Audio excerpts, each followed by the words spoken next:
Hi guys, அஸ்ஸலாமு அலைக்கும். எல்லாரும் எப்படி இருக்கிறீங்க?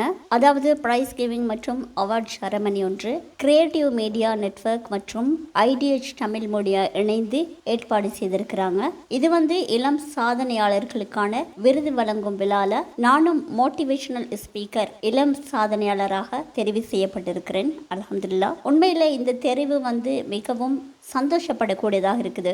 ஏன்னா இன்னைக்கு பணம் கொடுத்து, அதாவது பணத்தை எடுத்து விருதுகள் வழங்குற இந்த காலகட்டங்களில் எங்களோட திறமைகளை இனம் கண்டு எம்மை தேடி இந்த விருதை எமக்கான அடையாளமாக இவங்க வழங்குறாங்க. இந்த விழா எதிர்வரும் சனிக்கிழமை காலை 9 மணிக்கு சிடிசி ஹால் உதய மாவட்ட அனுராதபுரையில் வெகு விமர்சையாக இடம்பெற இருக்கிறது. இன்ஷா அல்லாஹ் நானும் இந்த நிகழ்வில் கலந்து கொண்டு பெருமதி மிக்க அந்த விருதை பெற்றுக்கொள்ள இருக்கிறேன் அப்படின்ற ஒரு சந்தோஷமான செய்தியை எமது மோட்டிவேஷன் மேக்னெட் இந்த வீடியோ மூலமா தெரிவித்துக் கொள்றேன். கிரியேட்டிவ் மீடியா நெட்வொர்க் மற்றும் ஐடிஹெச் தமிழ் மீடியா இரு ஊடகங்களுக்கும் எனது மனமார்ந்த நன்றிகளை தெரிவித்துக் கொள்றேன்.